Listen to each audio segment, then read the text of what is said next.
இன்றைய நாள் பொக்கிஷத்தை தரக்கூடிய மகாலட்சுமியின் நாமாவளிகளை பார்க்க போகிறோம். இன்று வைகாசி வெள்ளி, ரொம்ப விசேஷமான நாள். இன்றைய பதிவில் பார்க்க போகின்ற மகாலட்சுமியின் 108 நாமாவளியை ஒருமுறை சொன்னாலோ கேட்டாலோ கேட்ட வரமும் கேட்காத வரமும் சேர்ந்தே கிடைக்கும். பதிவுக்குள்ள போறதுக்கு முன்னாடி இதுதான் முதல் முறையா நம்ம சேனலுக்கு வந்திருந்தா சப்ஸ்கிரைப் பட்டனை கிளிக் பண்ணுங்க.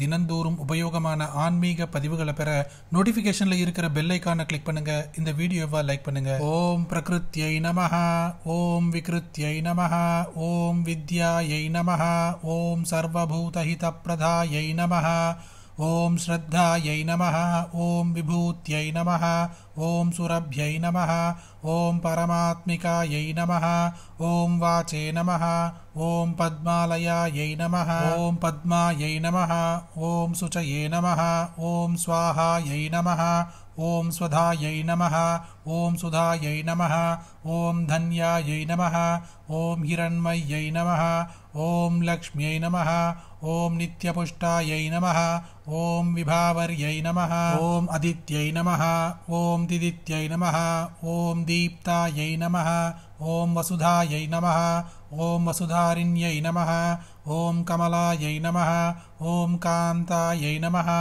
ஓம் காமாக்ஷ்யை நமஹ, ஓம் क्रोधसंभवायै नमः, ओम अनुग्रहप्रदायै नमः, ओम बुद्धये नमः, ओम अनघायै नमः, ओम हरिवल्लभायै नमः, ओम अशोकायै नमः, ओम अमृतायै नमः, ओम दीप्तायै नमः, ओम लोकशोकविनाशिन्यै नमः, ओम धर्मनिलयायै नमः, ओम करुणायै नमः, ओम लोकमात्रे नमः, ओम पद्मप्रियायै नमः, ओम पद्महस्तायै नमः, ओम पद्माक्ष्यै नमः, ओम पद्मसुन्दर्यै नमः, ओम पद्मोद्भवायै नमः, ओम पद्ममुख्यै नमः, ओम पद्मनाभप्रियायै नमः, ओम रमायै नमः, ओम पद्ममालाधरायै नमः, ओम देव्यै नमः, ओम पद्मिन्यै नमः, ओम पद्मगन्धिन्यै नमः, ओम पुण्यगन्धायै नमः, ओम सुप्रसन्नायै नमः, ओम प्रसादाभिमुख्यै नमः, ओम प्रभायै नमः, ओम चन्द्रवदनायै नमः, ओम चन्द्रायै नमः, ओम चन्द्रसहोदर्यै नमः, ओम चतुर्भुजायै नमः, ओम चन्द्ररूपायै नमः, ओम इन्दिरायै नमः, ओम इन्दुशीतलायै नमः, ओम आह्लादजनन्यै नमः, ओम पुष्टायै नमः, ओम शिवायै नमः, ओम शिवकर्यै नमः, ओम शक्त्यै नमः, ओम विमलायै नमः, ओम विश्वजनन्यै नमः, ओम दुष्टायै नमः, ओम दारिद्र्यनाशिन्यै नमः, ओम प्रीतिपुष्करिण्यै नमः, ओम शान्तायै नमः, ओम शुक्लमाल्याम्बरायै नमः, ओम श्रियै नमः, ओम भास्कर्यै नमः, ओम बिल्वनिलयायै नमः, ओम वरारोहायै नमः, ओम यशस्विन्यै नमः, ओम वसुन्धरायै नमः, ओम उदाराङ्गायै नमः, ओम हरिण्यै नमः, ओम हेममालिन्यै नमः, ओम धनधान्यकर्यै नमः, ओम सिद्धये नमः, ओम स्त्रैणसौम्यायै नमः,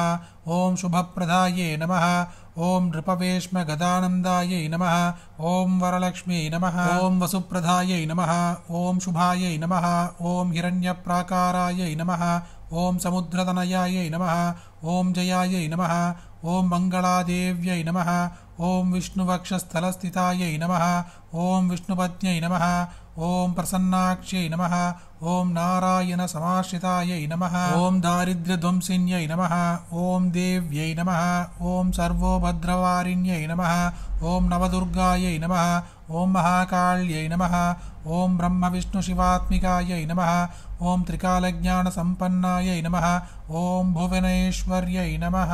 இன்று வைகாசி வெள்ளி என்று பொக்கிஷத்தை தரக்கூடிய இந்த 108 மகாலட்சுமி நாமாவளியை உங்களால் முடிந்தால் வீட்டின் அருகில் இருக்கும் மகாலட்சுமியின் கோவிலுக்கு சென்று அங்கு அர்ச்சனை செய்யும் பொழுது இந்த மந்திரங்களை நீங்கள் காதால் கேட்கலாம் அல்லது சொல்லலாம்.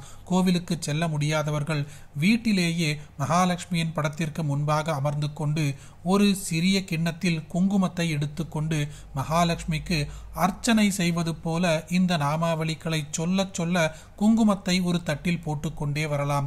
இந்த குங்குமத்தை வீட்டில் இருக்கும் அனைவருமே தினந்தோறும் பயன்படுத்த வீட்டில் மங்களங்கள் கொழிக்கும்.